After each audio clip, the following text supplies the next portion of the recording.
buenos días a todas y a todos. Estamos aquí en el programa de La Chorcha. Le vamos a dar este agradecimiento al conductor de este programa, que es a la vez nuestro secretario de comunicación del Movimiento Popular Progresista, Ramón Aguilar. Muchas gracias, Ramón, por hacer este programa, que, bueno, como sabemos ahora es el mes de marzo, el mes de la mujer, y pues se tendría que tratar este tema a fuerza, ¿no? Entonces, bueno, pues aquí tenemos a grandes mujeres, feministas también, y mujeres trabajadoras, que, bueno, pues vamos a saber su opinión sobre el feminismo y un poco de su trayectoria. Entonces, bueno, pues vamos a dar inicio a este programa. Muchas gracias por esta invitación. Y bueno, vamos a ver. El feminismo surgió principalmente en Europa occidental y Estados Unidos a finales del siglo XVIII, y durante el siglo XIX, impulsando por la Ilustración y la Revolución Francesa, buscaba igualdad civil, educativa y política, cuestionando la inferioridad natural atribuida a la mujer y al patriarcado. En México, en la segunda mitad del siglo XIX, se desarrolló un incipiente movimiento feminista en Yucatán. La mayoría de las participantes eran maestras de primaria, quienes crearon una asociación, revista y escuela feminista llamada Siempre Viva, iniciada por la maestra y poetisa Rita Cetina Gutiérrez, fundadora y directora de la escuela La Siempre Viva. Además, fue directora del Instituto Literario para Niñas, que fue la escuela para mujeres más importante de su época en Yucatán. Y bueno, pues sabemos que la lucha de las mujeres ha sido, pues desde ya hace muchos años. Hemos tenido compañeras históricas y tenemos compañeras históricas en este movimiento popular progresista, en la colectiva Feministas de Izquierda 19 de marzo, que también pertenecemos muchas de nosotras a ella, y pues nosotros quisiéramos recordar esos momentos también, y pues vamos a hacerlo con nuestras compañeras que les presento en este momento. Voy a hacerla por orden de cómo fueron integrándose a este movimiento popular progresista.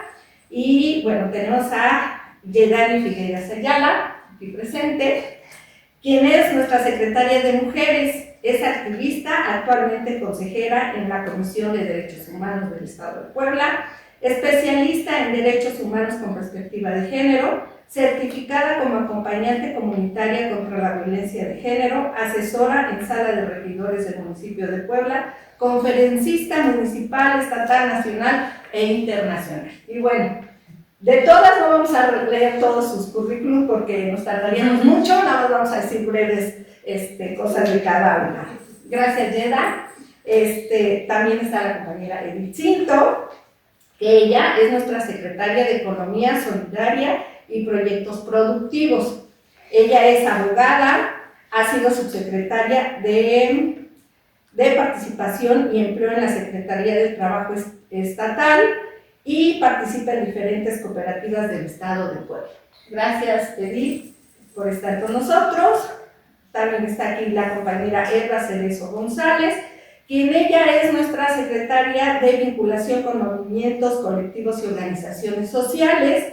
Ella es activista política, asesora política, ha sido diputada local, miembro activo en los partidos políticos, ha sido miembro de diferentes organizaciones campesinas y en el colectivo feministas, en diferentes colectivos feministas, y por supuesto abogada. Ejerce como abogada también. Muchas gracias, Elba. Gracias.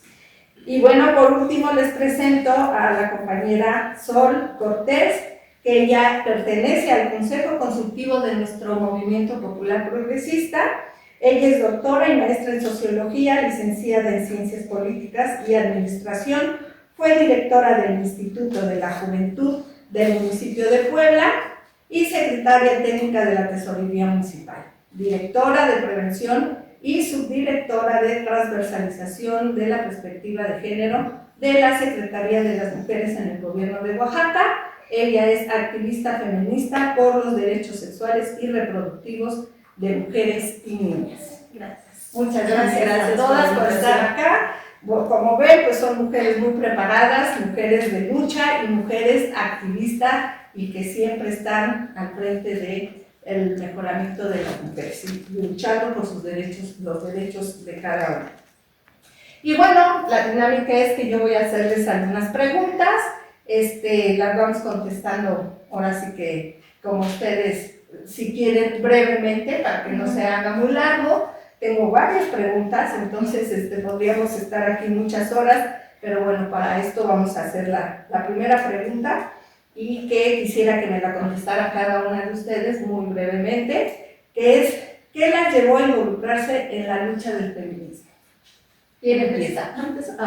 Pues muchas gracias, Carmen. Es para mí un honor también estar con mis compañeras, Edith, Elba, Dani también. Somos de generaciones a lo mejor no iguales, pero nos hemos acompañado en la lucha y nos hemos encontrado en este espacio feminista. ¿Qué me hizo en lo particular, en lo personal, estar en la lucha feminista?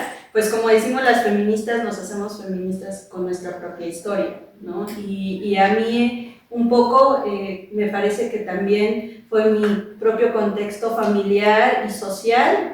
Vengo de una familia también de mujeres, ¿no? Somos 4 hermanas, mi madre, abuelas también que siempre han trabajado, ¿no? Y que, bueno, a lo largo de tu vida te vas dando cuenta de esas desigualdades que sufrimos las mujeres todo el tiempo y de repente no sabes por qué, ¿no? Cuando eres muy joven me parece que no entiendes, sí sabes, sí lo percibes la desigualdad, sí percibes la violencia también, la violencia física, nosotros lo veíamos también, siempre hemos vivido en colonias populares, ¿no? Venimos también desde ahí y pues ya en la preparatoria y en la universidad, pues vas escuchando a esta generación de maestras que te iban hablando sobre todo de esta lucha popular y después de la lucha de las mujeres, ¿no? Creo que a mí fue lo que me marcó, darme cuenta de las desigualdades que había vivido mi abuela, una por ser ama de casa, o la otra porque pues su esposo nunca trabajó, pero entonces ella tuvo que asumir, además del papel de los cuidados, ser el sostén de su casa con 6 hijos, criar a 6 hijos en un contexto pues de condiciones de pobreza, ¿no? Y ser esa mujer.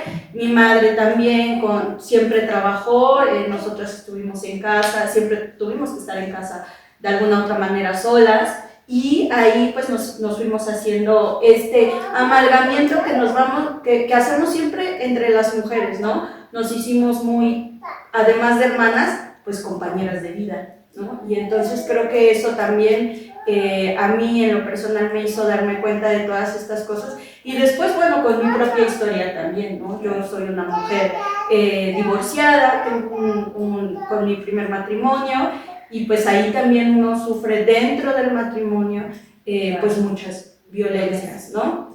Pueden ser violencias físicas, violencias psicológicas, emocionales, ¿no? Entonces creo que en ese camino estamos y bueno, pues la universidad pública, ¿no? Que la universidad pública nos ha formado a muchas y también desde ahí nos damos cuenta de todas estas violencias que se viven dentro del ámbito institucional y pues ya en las instituciones políticas también ahí hay mucha violencia patriarcal, ¿no? Ese sería para mí. Muchas gracias, Sol. Eva. Bueno, pues buenos días a todas, a todos. Gracias, compañeras, por estar compartiendo este espacio. Gracias, Carmen, por tu anfitrionía y gracias a nuestros compañeros también que nos apoyan, en este caso Ramón.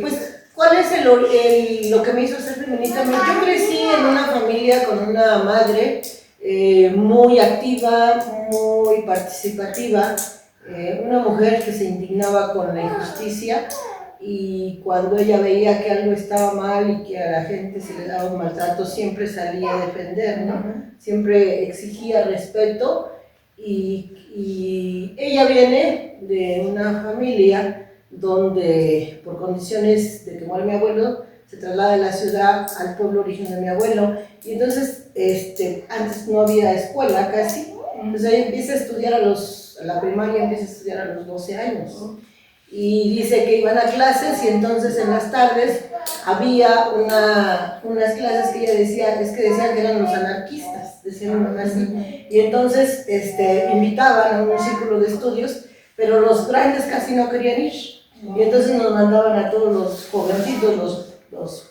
niños jóvenes, ya tenían 12 años, a clases. Y sí, entonces hablaban de Magón, los pobres Magón, que son los de esta corriente. Y sí, nos llevaban unos periódicos y entre nosotros, entre que aprendíamos a leer y jugar y en ese entorno, pues llegábamos a la clase. Dice, y todos los días íbamos a una hora de clase, todos los días. Y entonces de alguna manera eso es su parte de su proceso formativo de ella, y de luchar porque no hubiera injusticias, ¿no? Ella decía, es que siempre trataban mal, sobre todo a las mujeres, a los campesinos. Entonces en este proceso mi madre muere a 94 años y todavía a esa edad les cantaba a mis hijas canciones que yo no aprendí, que eran parecidas a la internacional, de este tipo de protesta. Entonces en ese proceso, pues nosotros nacemos, somos 9 hijos, yo crezco entre hombres, porque mis hermanas, las 2 mayores, me llevan varios años, y luego yo le llevo muchos años a la chica. Crezco entre mis hermanos y con esta idea de mi madre de siempre exigir que las cosas fueran justas y equitativas, ella en casa nos educa de manera equitativa. Tanto hombres tenían que hacerles como mujeres, ¿no? O sea, tareas distribuidas, los hombres lavaban su ropa, las mujeres su ropa, la comida compartía y ponía uno. Entonces no había licuadora y mis hermanos aprendieron a moler en el metate. Cuando me iba a tocar a mí, porque era por edades, pues ya no, porque ya nos cambiamos de casa a otro lado y ya pusimos la licuadora y no aprendí. Entonces, ese proceso, esa formación, y por otro lado, el hecho de mi padre también, que mi padre fue obrero y también siempre trabajó en la defensa de la lucha obrera, fue muchas veces parte del sindicato, y este proceso nos forma, ¿no? Nos va creando con esta conciencia, y la distribución de tareas en casa pues nos hace de ver iguales, ¿no? Sentirnos iguales. Y yo crezco entre mis hermanos hombres y pues aprendo a ver las cosas también como ellos las ven, a pensarlas, incluso hasta sentirlas, porque mucho de lo que somos pues, es este contexto social lo que nos va construyendo, ¿no? Mi hermano al que yo le sigo me decía, no llores porque no eres igual a las demás. Entonces esa idea de que yo no aprendí a llorar hasta muchos años después, porque entre el juego, que también forma nuestra identidad, la educación en casa, y en este proceso crecí, y bueno, conforme fuimos desarrollándonos, como bien lo decía Sol, en el tema de la universidad, pues igual fuimos a la Benemérita Universidad, la universidad pública, en estos tiempos nuestros donde tenías identidad con los movimientos sociales, donde participábamos en la defensa de los trabajadores y de las trabajadoras, pues nos vamos involucrando más en esta conciencia social que nos hace ser quienes somos, pero también cuando tú vas al tema del apoyo a los campesinos, te das cuenta que no son los campesinos, son los y las campesinas, te das cuenta que la pobreza extrema no solo es para uno, sino es sobre todo para las mujeres, ¿no? Tenemos una frase que dice que la pobreza tiene rostro de mujer, y entre las pobres de las pobres están las campesinas, y entonces nos vamos involucrando, y en mi proceso de desarrollo pues me integro a la organización CEMPA, la Coordinadora Nacional Plan de Ayala, y igual ves que los liderazgos son hombres, que la participación son de hombres, y llegas a las comunidades, yo llego a comunidades y había 100 hombres y ni una mujer, y entonces empiezo a decirles, ¿y dónde están las mujeres? Porque en el campo están ellas, y empiezo a exigirles a los compañeros, pues la próxima reunión no se da si es que no hay mujeres. No, pero no, es que necesito mujeres. Y entonces empezamos a incorporar a las compañeras, y este proceso nos va construyendo quienes somos, ¿no? Ya después, pues obviamente en nuestro desarrollo, en el tema teórico, nos podemos estudiar un poco más con el origen del feminismo, y esta identidad que tenemos con nuestra formación de casa y de la construcción social que nos dio mucho nuestra universidad, que éramos muy participativos. Gracias, Elba. Bueno, escuchamos a Dani. Bueno, pues muchas gracias por la invitación, por este programa. Qué bueno que en La Chocha se dé el espacio también para que las mujeres activistas defensoras hablemos. Y bueno, pues creo que la propia noción del feminismo la vamos adquiriendo conforme vamos luchando, ¿no? Ya lo mencionó nuestra compañera Sol. Pues yo desde pequeña tuve influencia primero de mi abuelo. Recuerdo que cuando surgió el movimiento zapatista, mi abuelo me llevó cuando el subcomandante Marcos fue a caballo y pasó por Orizaba justamente, y ahí en Orizaba estuvo, comió, se reunió con la gente, con los campesinos, también con la gente de Zongolica, y mi abuelo me llevaba a esas reuniones. Yo veía mucha gente, mucho movimiento, y siempre era el que me daba libros, el que me decía, hija, prepárate, estudia, me enseñaba música, entre muchas cosas. También yo veía a mi mamá y a mi papá, ¿no? Cada quien haciendo lo suyo, como mi papá dábamos de comer a los migrantes que bajaban de la Bestia, porque la Bestia cruzaba atrás de mi casa. Entonces nos decía a mis hermanos y a mí, armen sus mochilitas y tacates, y pasaban los migrantes y les dábamos comida o agua, o a veces ropa. Mi papá les invitaba a comer a la casa también. Bueno, en ese entonces no se veía tanta violencia, ¿no? Quizás, porque ellos entraban a nuestra casa, se sentaban con nosotros a comer en la mesa, como cualquier persona que invitaras.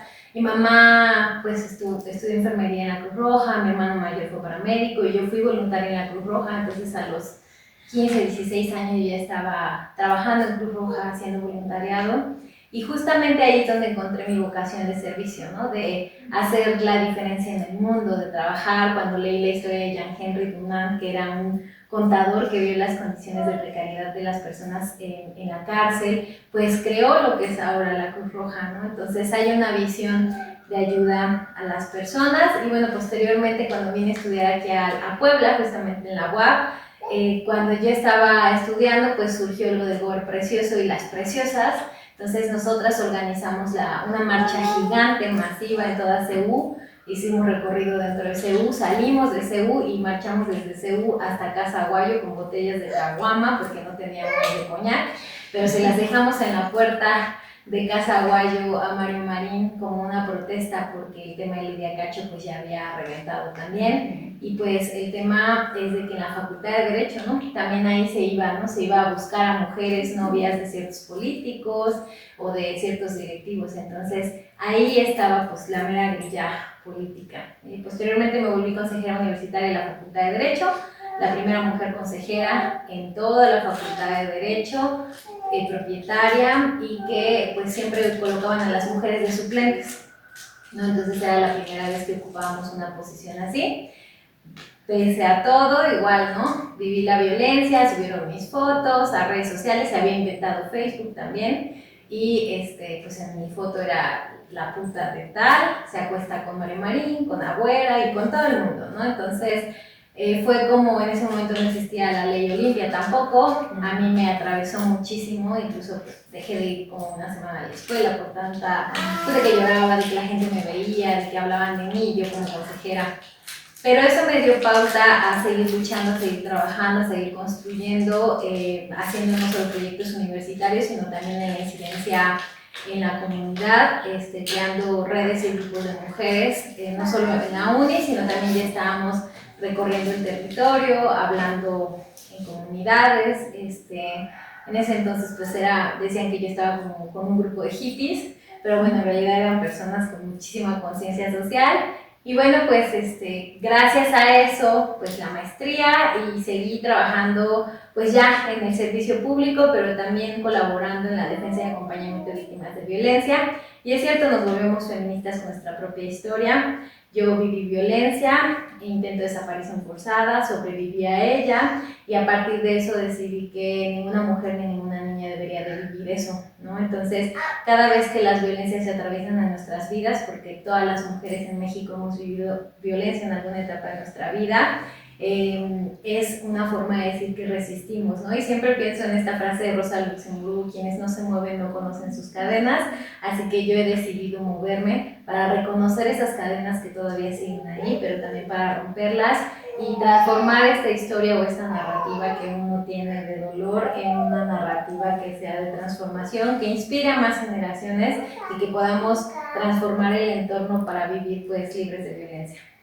Gracias, Dani. Pues a ver, Edith, adelante. Pues yo estoy asombrada de escuchar la historia de aquí de mis compañeras. Les agradezco mucho que tengamos este espacio también. Gracias, Carmen. gracias a nuestro compañero productor. Y pues hay mucho que contar efectivamente y como bien dice las compañeras, somos parte de esa historia de vida que hemos tenido. Yo soy modelo 68 y pues en términos laborales digamos que yo he trabajado de todo, desde mi pueblo a hacer tabiques en algún tiempo, en el campo, y yo soy de aquí de Puebla, y posteriormente me vine a Puebla ya, fui obrera en una fábrica de fundición, fui mesera, y durante todos estos procesos, en el año 87, por ejemplo, que es mi primer acercamiento a un movimiento de izquierda, pasé por el Zócalo y estaba el paro, el plantón de un compañero del comedor universitario, un compañero en ese momento, tenía en la lucha a los trabajadores y yo me metí a preguntar qué pasaba, porque no tenía idea, ¿no? Y entonces hablo con el compañero dirigente en ese momento que era de apellido Santa María, y él me cuenta toda la historia y yo tratando de hilar y de entender qué significa eso en este contexto de vida, y yo pues apenas buscándome la supervivencia, pues fue mi acercamiento y ya me invitaron a seguir yendo, y entonces yo a la manera de lo que podía, en esa época era obrera en una fábrica de fundición, tenía 17 años, pues llevaba lo que podía, ¿no? Y así me fui conectando poco a poco, termino la secundaria, yo estudié en una secundaria aquí para adultos, en la Flores Magón histórica, porque mucha gente adulta ahí estudiamos, y al terminar entro a la prepa Emiliano Zapata en el centro. En ese momento yo soy mesera incluso en el Vitorios, en un restaurante conocido, famoso. Entonces, durante los 3 años de prepa yo soy mesera y vivo en una casa de estudiantes denominada Mahatma Gandhi, que fue una experiencia súper enriquecedora. En ese momento había varias casas de estudiantes que eran la Zapata Varonil Femenina aquí en San Manuel, y otras que era la Carlos Marx, estaba ahí Boulevard 5 de Mayo, y otra que era la Sandino, y así. Entonces ahí hay muchas historias que contar respecto de que la mayoría de quienes vivían en esas casas realmente eran jóvenes que venían de otras latitudes, ¿no? Incluso del interior de nuestro estado, pero también de la República. Y gracias a eso muchos pudimos estudiar. Como decían las compañeras, yo soy resultado de la universidad pública, de la educación pública, y creo que ese es el camino correcto, ¿no? Promover la educación laica. Y en ese proceso de vida, bueno, tuve 1000 trabajos, incluso cuidé niños, trabajé en alguna casa, porque pues, pasa uno por varios temas, ¿no? Mientras va uno en la formación. Terminando la prepa, yo quería hacer computadoras, me inscribí en esa época al colegio de computación, hice 2 semestres, y en ese momento me embarazo de mi segundo hijo, ¿no? Y entonces ya dejo de estudiar porque me dedico a la gestación y luego a criarlo 1 año, y luego ya, como el papá era trabajador universitario, entra al Círculo Infantil, que era es una maravillosa guardería de la universidad, por el modelo de formación que tienen, que es el High School. Finalmente eso me da oportunidad de hacer mi examen de admisión a Derecho, y entonces yo soy, como ya se mencionó, abogado notario actuario, así dice el título. Y posteriormente con los años yo entro a trabajar en la SEP como asesora jurídica, 6 años, del 96 al 2002.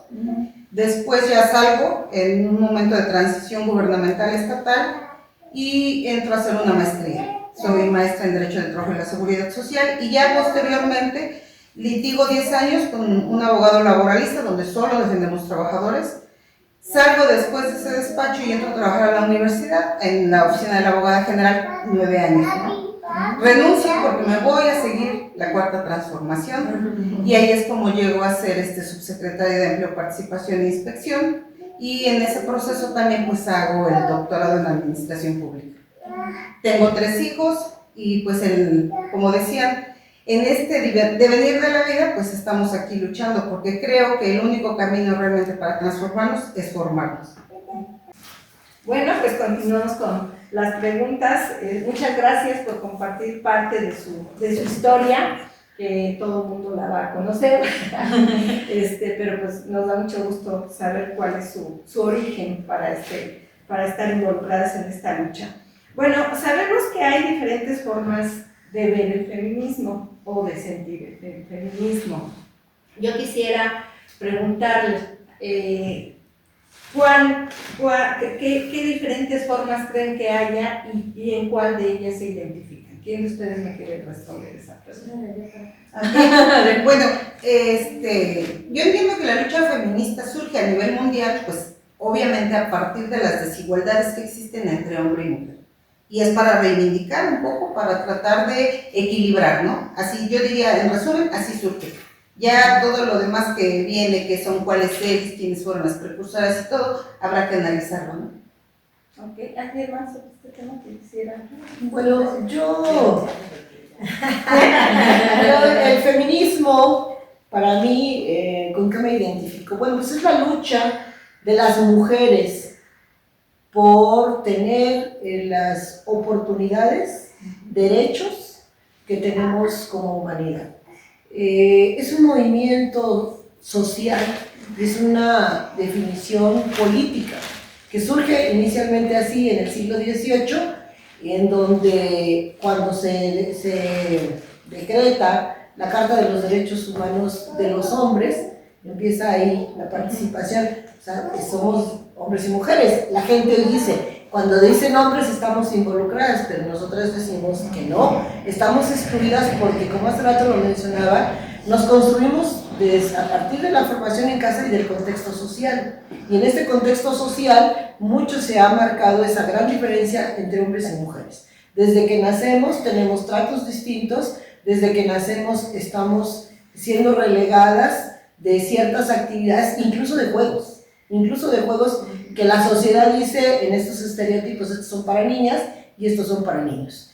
Y hay un análisis científico que determina que nuestra identidad se forma, nuestros rasgos e identidades entre los 5 años. Entonces, si desde pequeña te dicen, tú no puedes, tú no debes, tú te callas, tú te sientas, entonces nos va construyendo con esto de que vamos siendo limitadas.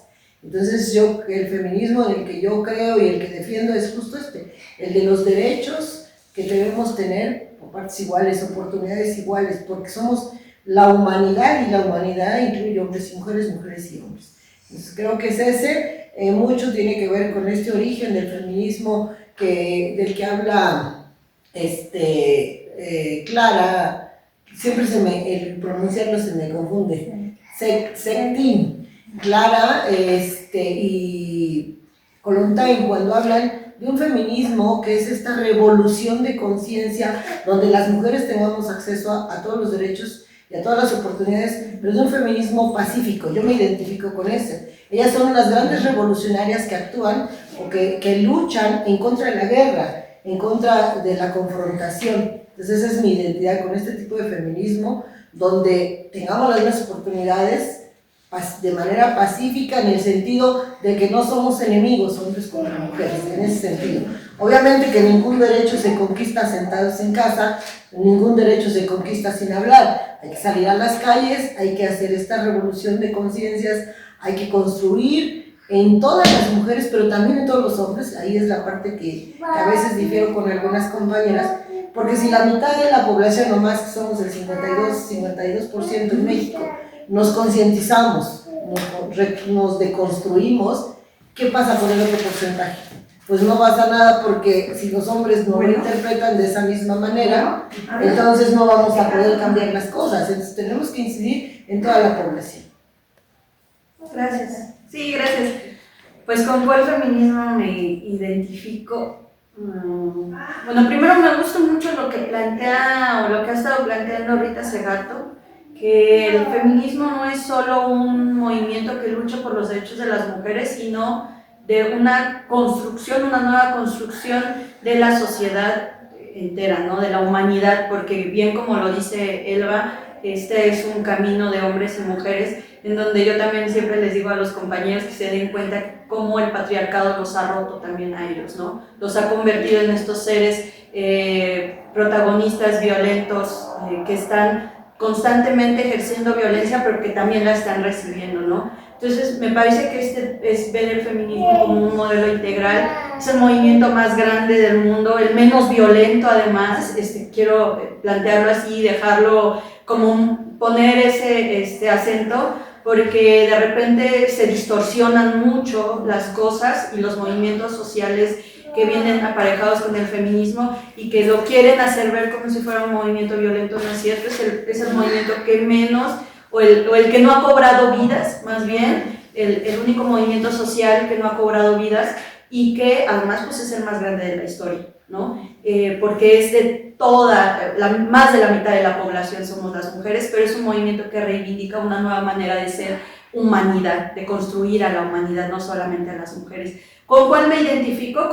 Con el feminismo popular, ¿no? Creo que el feminismo popular, como ya lo había comentado en otros espacios, creo que deben ser la vanguardia, porque el feminismo popular es el que viene desde abajo, de la izquierda, pero también el que reconoce a las pobres, a las mujeres pobres como las más afectadas, las mujeres pobres, las mujeres indígenas, las mujeres afrodescendientes como las más afectadas en este camino de la interseccionalidad y de ver cuáles tienen más desigualdades, ¿no? No solamente las mujeres, sino las mujeres pobres, las mujeres indígenas y las mujeres afrodescendientes.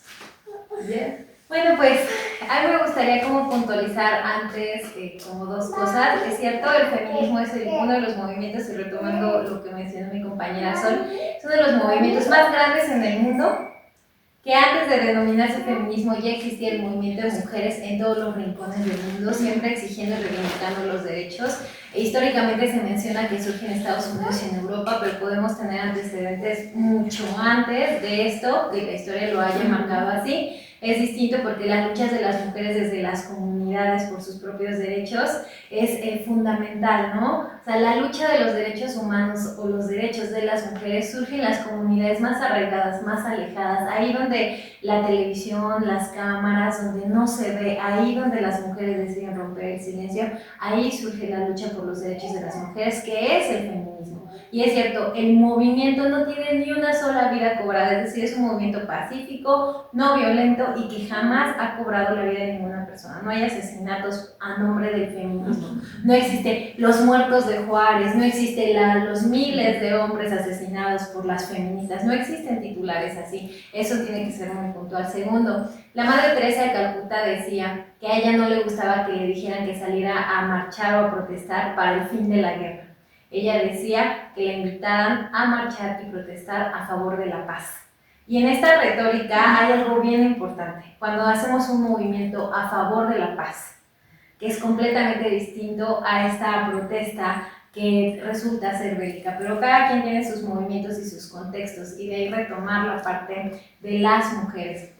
Es cierto que Rita Segato establece la pedagogía de la crueldad como uno de los fundamentos principales por el que los hombres, los compañeros hombres, que son la mitad de la población del mundo, generan la violencia, mientras la otra mitad del mundo la está recibiendo y se está preparando para combatirla. Hay que ir al espacio de ellos, no que ellos entren a nuestro espacio, no que ellos vengan al feminismo, no que ellos vengan y se apropien de nuestro lugar, porque nuestro espacio lo hemos conquistado, lo hemos peleado. Los derechos para las mujeres no se nos han dado por nacimiento, los hemos arrebatado, los hemos peleado. Ningún derecho a una mujer se le ha dado por su propio nacimiento. Ha sido a través de la lucha y la batalla de otras generaciones, de nuestras ancestras, que nos han dado derechos y libertades actualmente. Entonces, en el caso de los compañeros hombres, es la transformación de esa pedagogía de la crueldad, de cómo fueron educados para que su propio espacio, su propio territorio se transforme para un lugar seguro para las mujeres. Y por último, yo me identifico con el feminismo de izquierda popular y el de Abda Yala, porque creo que es algo fundamental que las mujeres que venimos de familias de la clase trabajadora, no solo eso, sino que nuestras ancestras fueron mujeres del campo, de territorio, de trabajo, de muchísimo trabajo, de que sacaron a sus hijas e hijos adelante, que fueron de familias de muchos hijos, hijas 9, 10, ¿no? Mujeres que toda su vida se las pasaron embarazadas, entre muchas razones por las cuales no están tan lejos de nosotras. Son 2 generaciones atrás, mi abuela, es mi madre, mi abuela, no estamos muy lejos de esas generaciones, entonces tenemos que visibilizar esas luchas, las desigualdades estructurales. Es cierto que las más pobres son las que más sufren, no significa que las mujeres que tenemos privilegios como privilegios de la educación, que debería ser un derecho pero ahora sigue siendo un privilegio, no pongamos nuestros talentos al servicio de la comunidad. Eso es fundamental dentro del feminismo, servir a la comunidad, ayudar a trabajar, y creo que en ese feminismo me identifico, además de la creación de redes de mujeres. Creo profundamente que el amor colectivo de las mujeres salva la vida de otras mujeres. Gracias, Yeda. Bueno, pues aquí están las diferentes ideas de cada una, pero creo que coincidimos en mucho, porque yo también coincido en eso. Y bueno, hay otra pregunta que yo quisiera comentar. Sabemos que la lucha de las mujeres ha sido desde hace muchos años, sabemos y nos han contado nuestras compañeras que han estado en esta lucha feminista, que salían a marchar 20, 15, ¿no? Y que les decían están locas y demás, ¿no? Después como que se quedó un espacio en donde ya las mujeres no salían a marchar, ¿no? Como que se aplacó, no sé, las mujeres no se organizaron o no sé qué sucedería, pero ahora en estos últimos años sabemos y vemos una marcha que es de miles de mujeres, tanto en nuestro país como en el mundo entero, que salen a marchar, y bueno, pues no sé, ¿qué creen ustedes que haya sido ese detonante que desde hace algunos años, no muchos, porque también no son muchos, que han salido tantas mujeres, que se hayan organizado, que las haya tocado, motivado para hacer este gran movimiento que ha surgido y que ahora pues estas marchas del 8M pues son enormes, ¿no? No sé quién quiere empezar con esta pregunta. ¿Yo? Bueno, pues yo creo que la marcha del 8M es un termómetro de la violencia y que el gobierno no ha comprendido. Y que estamos en esta delgada línea de que esta marcha del 8M se transforme en un desfile alegórico con agradecimientos institucionales o partidos políticos, y desde mi punto de vista es completamente erróneo. Creo que los primeros grupos de mujeres que salieron a marchar en el 8M fue por esta revolución tan grande, sobre todo en los movimientos de las mujeres de los 60s, 70s, la revolución sexual, la revolución de derechos, incluso la población LGBTIQ+, deviene su libertad y exigencia de derechos gracias a los movimientos feministas. Una marcha en los años 60 en la que México sale por primera vez un grupo gay, o sea, de personas LGBT, fue gracias a las marchas de mujeres, y que además por eso inicia con L de lesbianas, ¿no? Porque las primeras lesbianas fueron las que marcharon, claro, y las que protegieron, las que garantizaron derechos. Entonces, claro que nos atraviesa, además de que se une a toda esta lucha por los derechos de las personas desaparecidas, las madres de Mayo, entre muchas más en el mundo, ¿no? Movimientos que se dan en el mundo. Entonces yo creo que las primeras mujeres que salieron a marchar son por la libertad, derechos y esta revolución sexual y todo. Lo que ahora vemos y el por qué más mujeres se suman es cierto, porque tenemos más libertades, más protesta, más lucha, y tenemos la capacidad de organizarnos colectivamente y hablar de nuestros problemas y las violencias en voz alta, algo que antes no se hacía porque te golpeaba el marido, porque te corrían del trabajo, porque te lo prohibían, porque la religión de tu familia era tan fuerte que tu voz no podía ser escuchada en voz alta. Ahora lo estamos viendo. Pero en estas protestas y en estas grandes desigualdades que nos atraviesan, se está presentando una forma en la que la institución quiera coordinar una protesta social, cuando la protesta social surge en contra del gobierno, no porque el gobierno sea malo, sino porque no se está dando resultados para la atención a las violencias que nos atraviesan a todas las mujeres en este país y en el mundo. O sea, lo estamos hablando que es una marcha mundial, no solo que se señale o se hable mal en México, sino es una marcha mundial. Señalamos las violencias, las visibilizamos, pero exigimos resultados. Y si no hay resultados, año tras año este termómetro contra la violencia y el gobierno seguirá creciendo, pero esa no es la idea. La idea no es salir a marchar o agradecer o visibilizar o pintar. La idea es que haya resultados institucionales para atender la violencia, prevenirla y transformar las realidades de todas las mujeres que todos los días salimos a decir están matando mujeres y niñas en este país. Recordemos, 10 mujeres son asesinadas en este país diariamente. Yo quiero hacer énfasis en el siguiente tema. Como sabemos, la parte histórica de alguna manera ya quedó clara cuando surge el feminismo como una corriente, ¿no? Sin embargo, es importante también señalar que dentro de pues tenemos que atacar el patriarcado, la discriminación laboral, como decíamos, violencia de género, reproducción y maternidad también. Esta tiene que ver con aquellas limitaciones en la toma de decisiones sobre nuestra propia salud reproductiva y lo que es la maternidad, ¿no? Y la representación y atacar todos esos estereotipos. Y esto se refiere en concreto a la falta de representación tanto en la vida política de nuestro país, en medios de comunicación y en general en la cultura popular, que es parte de la lucha que se da, ¿no? Y también creo que es importante que destaquemos cuáles serían ya finalmente lo que esperamos, lo que viene, lo que hay que hacer. Hay mucho por hacer, como decía yo, todas estas situaciones que señalé que es lo que hay que atacar, tendría que quedarnos claro. Y yo creo que hay que abordarlo, salvo su mejor opinión, desde la educación. Tendríamos también que incidir y que los gobiernos, y en particular este gobierno de la Cuarta Transformación, sí tiene que desde el sistema educativo insertar esta parte, ¿no?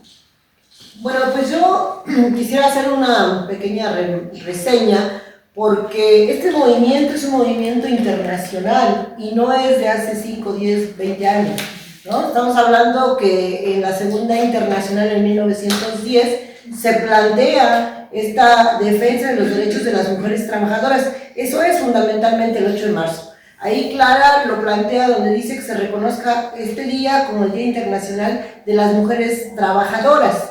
Después, posteriormente, la ONU en 1976 lo decreta como el Día Internacional. Obviamente pasamos por el proceso de las mujeres, las 126 mujeres asesinadas en la fábrica de algodón. Y bueno, es un reconocimiento al trabajo de las mujeres, pero en México yo quisiera hacer esta parte. En México hay un momento en donde después del Congreso Feminista que fue en Yucatán, empieza el movimiento de las mujeres, empiezan a activar, pero el gobierno, la iglesia y el comercio dice hay que detenerlas, no pueden seguir aquí haciendo ruido, porque pues entre otras demandas era justo el derecho a decidir sobre nuestro cuerpo, las mismas condiciones laborales que los hombres, porque las mujeres trabajaban 12 horas, 14 horas, y ellas exigían pues las mismas horas y el mismo salario, que eso da origen al movimiento feminista. Y entonces la iglesia dice, bueno, pues para que no hagan ruido vamos a hacerles un día de las mujeres para que se calmen. Y entonces de ahí se crea, de ahí se funda o se construye esta idea del 10 de mayo. O sea, el 10 de mayo es el día de las mujeres, entre comillas, de las mamás, para que las mujeres dejen de estar haciendo ruido, dejen de estarse organizando. Y el director del periódico El Universal, que entonces era el secretario de Educación Pública junto con el arzobispo y el presidente, no me recuerdo si es Ruiz Cortines, Ruiz Cortines, acuerdan, decretan un día para las mujeres, pero es el 10 de mayo.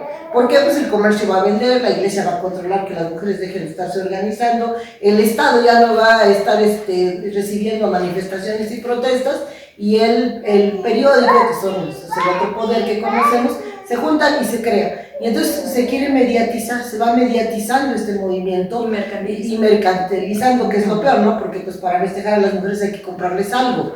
Y entonces finalmente con este proceso histórico venimos creciendo en México. Después viene en el sismo de 1980 ¿qué fue? 88, 85, 85, viene otra ola de movimiento con las mujeres, las obreras, cuando se caen las fábricas en Ciudad de México, las telefonistas y obviamente las maestras que vienen desde 1905, 6, 7 por ahí, se suman todas estas demandas y resurge nuevamente en México la propuesta de la organización de las mujeres. Hoy en México y en el mundo Se dice que el movimiento feminista es el movimiento más importante del siglo XXI, y escuchaba a una periodista y me parece muy acertado, que decía Marx que obreros del mundo unidos para transformar. Y hoy, decía ella, mujeres del mundo unidas para transformar. Somos el movimiento social más importante que existe en el mundo, y como bien lo decían mis compañeras, es un movimiento de transformación mundial que no ha cobrado víctimas. Esta revolución que las mujeres venimos haciendo no es un tema de asesinar a nadie, es un tema de reconstruir una sociedad justa, equitativa, con oportunidades.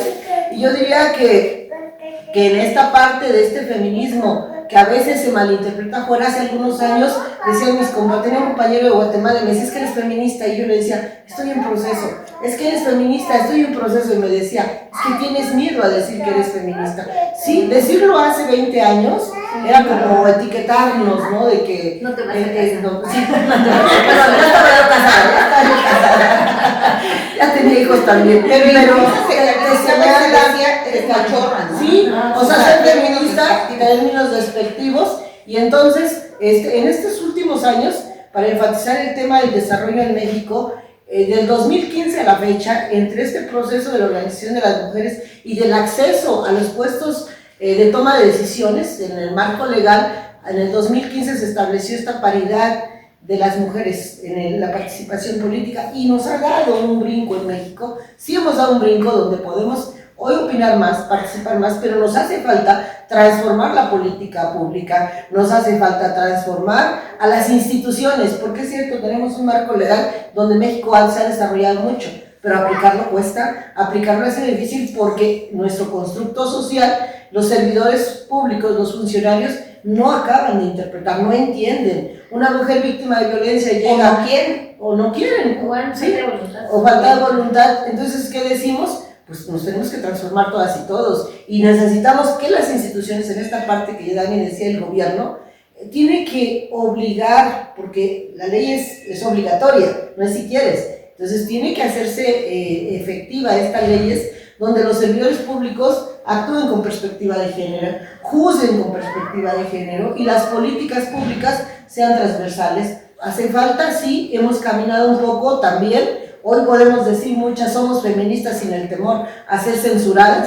Hoy lo decimos, y lo decimos con mucho orgullo, porque también ha sido parte de un proceso de nuestra vida, también ha sido eso. Entonces yo diría que hacemos un llamado, porque feministas todas, las mujeres además somos de izquierda, y esa frase decía Alexandra, que ser de izquierda y no ser feminista es una contradicción, ¿sí? O ser de izquierda, o al revés, ser feminista y no ser de izquierda es carecer también de estrategia. Entonces nosotras somos mujeres de izquierda, somos feministas y somos congruentes entre nuestro dicho y nuestro hecho.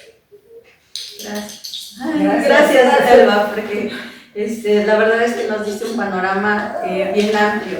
Y bueno, no sé por dónde empezar, pero a mí me gusta mucho decir que soy una feminista radical, y de repente también eso pesa mucho, ¿no? O sea, porque lo malentienden, ¿no? Malentienden a qué nos referimos cuando decimos feminista radical. Y creo que esto también hay que tomar en cuenta, que para nosotras ser feminista radical es ir a la raíz del feminismo, y justo la raíz del feminismo también plantea que estamos o que existimos en un estado patriarcal, que no peleamos contra el gobierno, como bien lo decía Yeda, ¿no? Yeda, perdón, que no peleamos contra el gobierno, ¿no? Esas instituciones sabemos que no funcionan. ¿Y por qué siguen sin funcionar? Porque siguen siendo, la estructura sigue siendo patriarcal, ¿no? Por eso decimos que también la violencia contra las mujeres es una violencia estructural, porque todavía no hemos podido cambiar esas estructuras.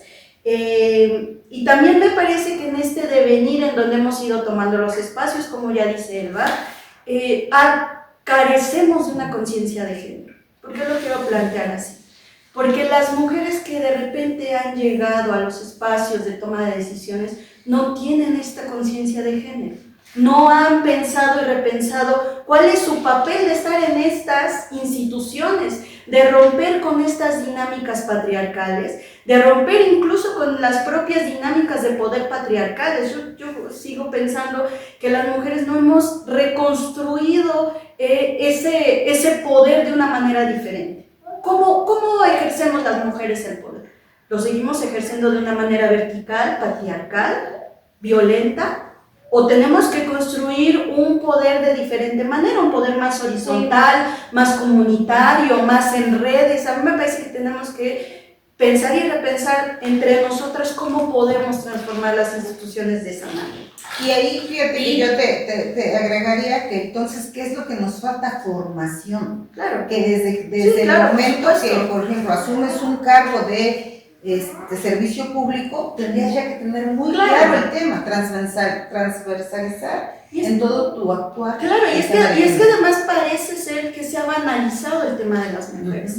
En este sentido que lo está hablando Elba, de crear el 10 de mayo, crear el día, bueno, todavía hay compañeros que nos siguen felicitando y compañeras que siguen felicitando a las mujeres el día 8 de marzo, cuando no es un día de fiesta, es un día de protesta, ¿no? Entonces, se ha banalizado tanto el tema de las mujeres que parece ser que solamente con ser mujer, y yo también ya lo había comentado, puedes llegar a una titularidad de una secretaria de las mujeres, y eso no es suficiente, porque no es un tema banal y porque no es un tema menor, porque sí se necesita una preparación técnica, una perspectiva de género, para retomar esos temas de una manera institucional y que también esa posición le permita no malgastar los recursos públicos en cuestiones que no le van a servir a las mujeres, que no van a transformar su vida y que no van a minorar las múltiples violencias que sufrimos las mujeres, las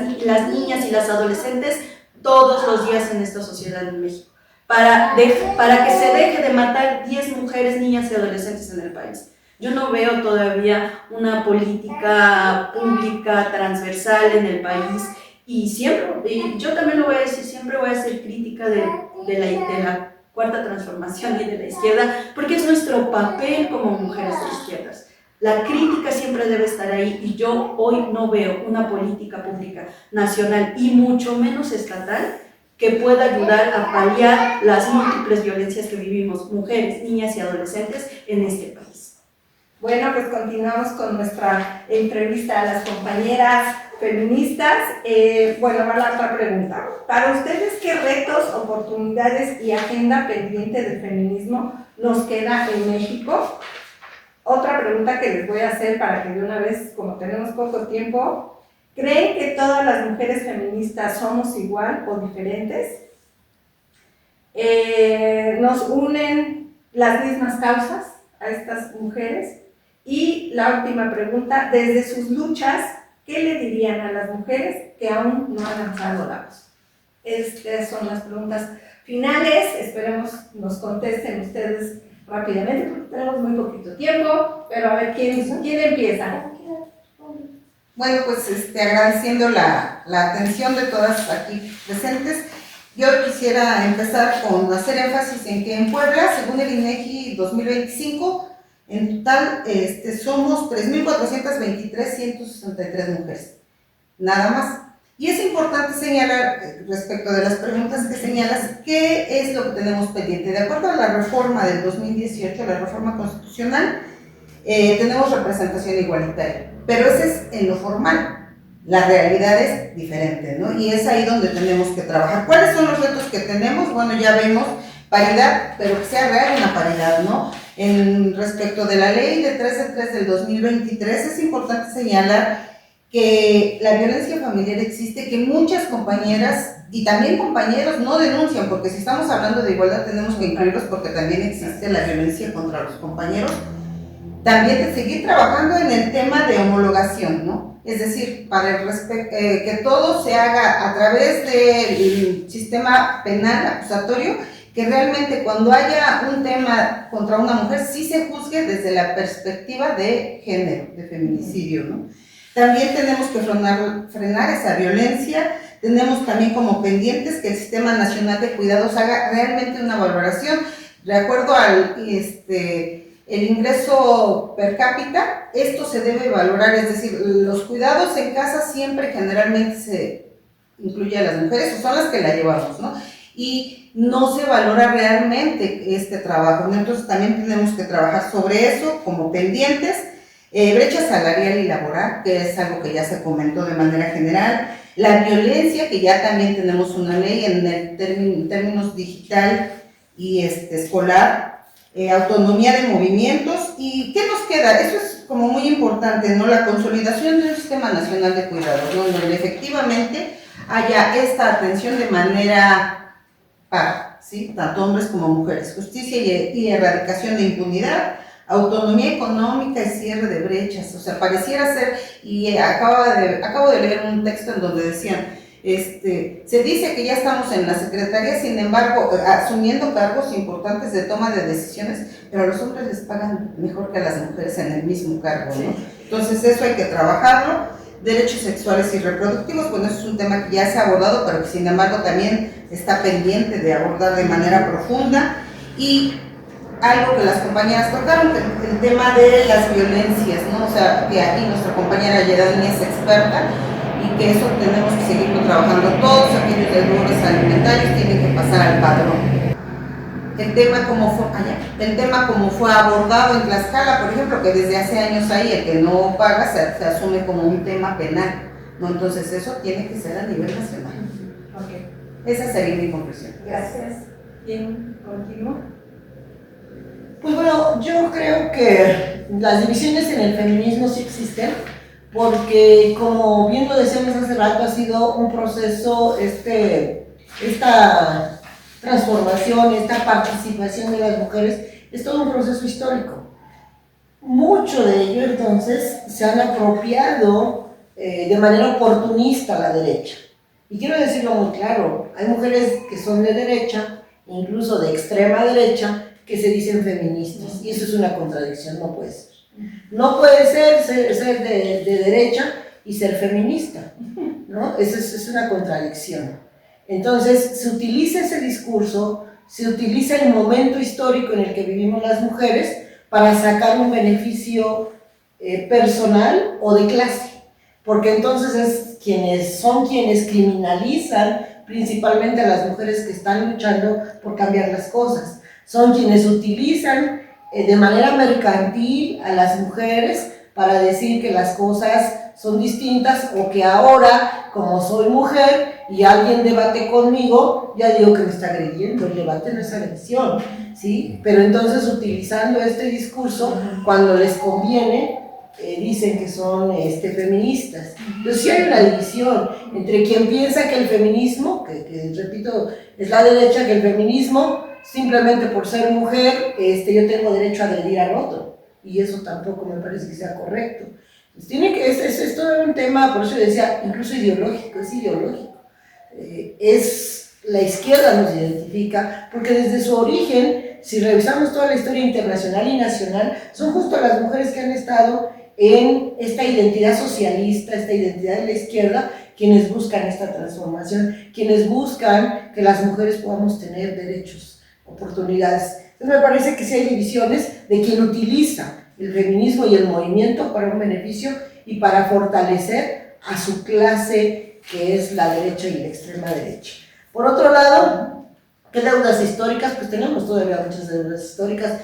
Yo decía, del 2015 a la fecha es donde venimos avanzando en el desarrollo de las leyes. Se han creado varias leyes en el país, y para mí una de las más importantes, o dos o tres de las más importantes, tendría que ser con el acceso de las mujeres a los puestos de toma de decisiones, que si bien es cierto, falta todavía porque estamos en un sistema patriarcal y hay que transformarlo, pero bueno, no puedes legislar desde la óptica de un hombre a la óptica de una mujer, ¿sí? Que no necesariamente ser mujer significa ser feminista, ni necesariamente significa que va a trabajar para las mujeres, ¿verdad? Pero bueno, tenemos por lo menos una voz femenina en los congresos donde se vienen haciendo leyes. Por otro lado, también me parece a mí que es muy importante que la ley para erradicar todo tipo de violencia en contra de las mujeres también es una ley que ha sido muy importante y que viene generando conciencia, viene generando participación y viene generando estas nuevas formas que tenemos que ir buscando para que esas leyes se apliquen de manera más eficiente. Otra deuda histórica pues es justo las políticas públicas que den mayor acceso a oportunidades, y yo diría que una de las más principales, o dos de las más principales, es presupuesto y voluntad política, porque podemos estar en las calles millones de mujeres exigiendo, pero mientras no haya presupuesto para aplicar política pública, las cosas no van a cambiar. Entonces, voluntad y presupuesto. Y en cuanto a, desde nuestras luchas, ¿qué le diríamos a las mujeres que aún no se han atrevido? Pues yo diría que aquí hay mujeres, habemos muchas mujeres que estamos en esta lucha, pero que sobre todo vamos construyendo, como bien decía Yeda al principio, estas redes de mujeres. O sea, una mujer sola no va a ser escuchada, pero habemos muchas otras mujeres que estamos aquí construyendo esta suma de voluntades, esta unión, este amor amor sororo entre mujeres. Nosotras vamos sumando y llamamos a las mujeres a que levanten la voz, porque en el silencio terminan muertas, en el silencio terminan asesinadas, terminan lastimadas, terminan en lugares terribles. Necesitamos levantar la voz y llamar a otras tantas mujeres como nosotras y como miles de mujeres que formamos parte de redes donde nos ayudamos, nos apoyamos, porque ¿qué sería del amor? ¿Qué sería de las mujeres sin el amor de las mujeres? A todas las que nos escuchan, a todas las que nos conocemos, cuando tenemos un problema buscamos a mamá, a la hermana, a la amiga o a la hija, ¿sí? Y entonces siempre estamos otra mujer para ayudar a la que lo necesita. Pues la verdad, ay, ya me perdí. Bueno, los retos y oportunidades y cuáles son, si todas las mujeres feministas somos diferentes. Sí, tenemos un piso, digamos, desde el que partimos, que es ser mujeres, pero también representamos diferentes luchas, ¿no? Por nuestra propia trayectoria de vida.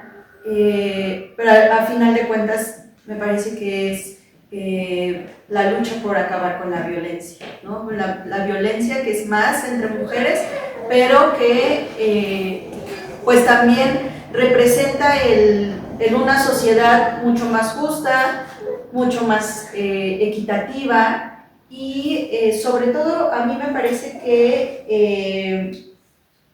que sí tenemos que priorizar algunos feminismos, ¿no? Los que en esta interseccionalidad, los que son o los que han sido más golpeados por el Estado, los feminismos populares, los feminismos comunitarios, ¿no? Esos que no se ven en la televisión, que no están mercantilizados, las mujeres que están luchando desde las comunidades por defender la tierra. Sobre todo me parece que también esos tendrían que ser los que estemos visibilizando más a estas mujeres que no tienen este privilegio de la voz en estos grandes medios de comunicación. Y a mí me parece, nada más ya para cerrar mi participación, en Puebla, que nos está faltando, ¿no? Mucha perspectiva de género en la construcción de políticas públicas. El arranque del sistema estatal de cuidados, no se ha hecho nada en nuestro estado, no hay ninguna convocatoria para que podamos participar las colectivas, que somos muchas en Puebla, no se ha hecho un trabajo de esa manera.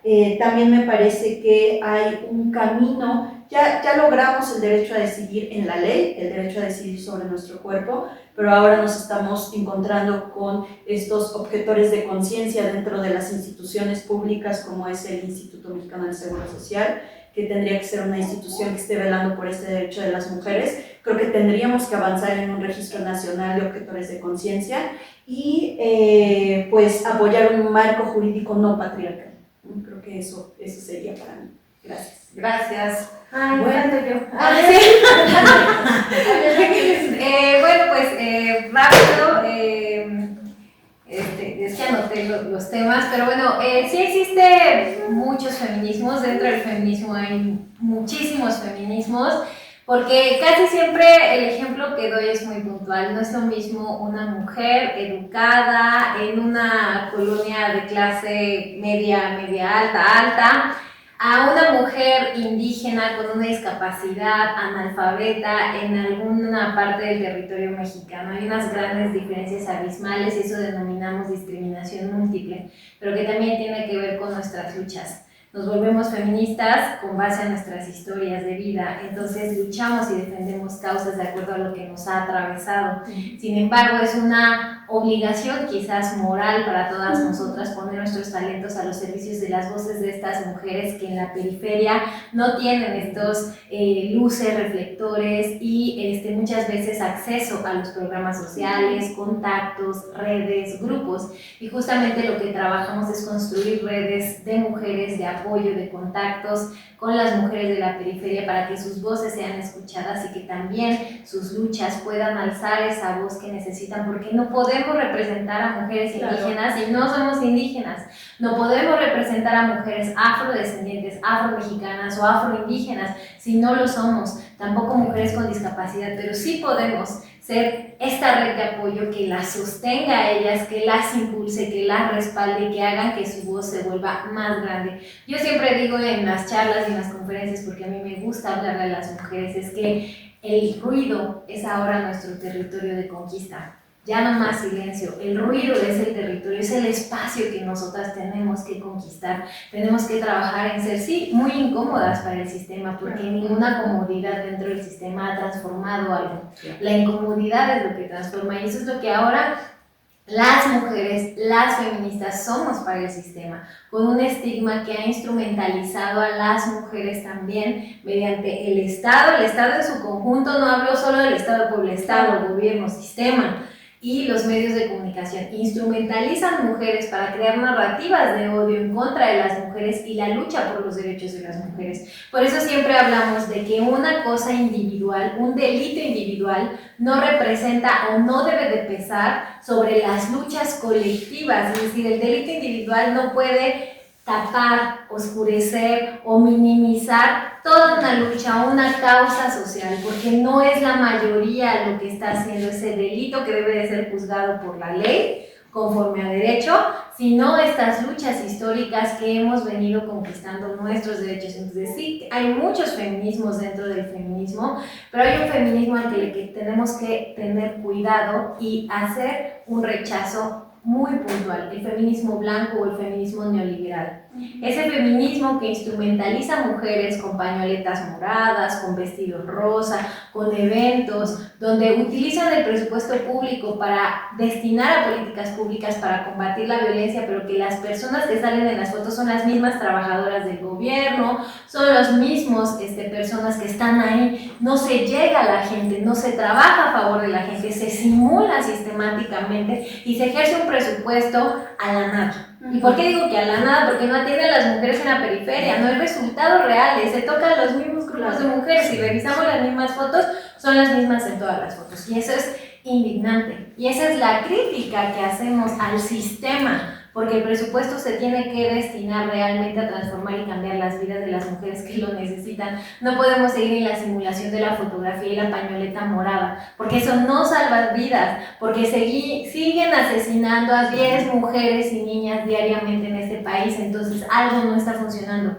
algo no está cambiando, no hay una transformación profunda, y esa instrumentalización de las mujeres, del feminismo blanco, el feminismo neoliberal, es peligrosísimo, porque nos puede desacreditar a todas y puede frenar el avance de derechos de las luchas sociales históricas de las mujeres. A eso hay que tenerle cuidado, porque no es cierto, ser mujer y llegar al poder no garantiza transformación, al contrario. Rita Segato dice, hay que tener la conciencia de género bien profunda, bien plantada, para que cuando lleguemos al poder se cumpla el objetivo de esta transformación que buscamos como mujeres. Si una mujer llega con cuerpo de mujer al poder, pero no tiene conciencia de género, no se cumple el objetivo de esta transformación que buscamos como mujeres, como el feminismo, como los derechos de las mujeres, porque solamente llega un recipiente sin conciencia, sin lucha, sin causas, que cree que servir al poder, que es un poder patriarcal, porque no existe un poder creado desde la visión de las mujeres, existe poder creado desde la visión de los hombres que las mujeres que llegan al poder replican. es completamente distinto, por eso las violencias se siguen replicando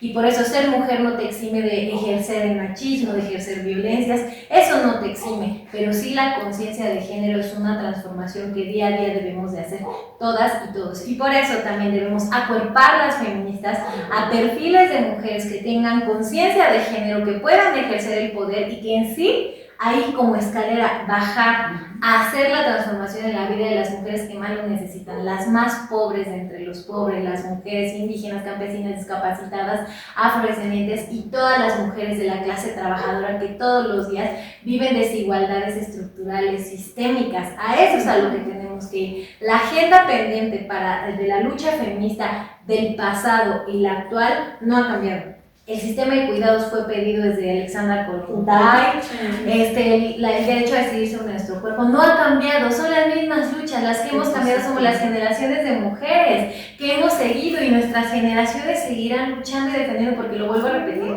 ningún derecho a las mujeres se le ha otorgado de nacimiento, lo hemos arrebatado, lo hemos luchado y se han conquistado.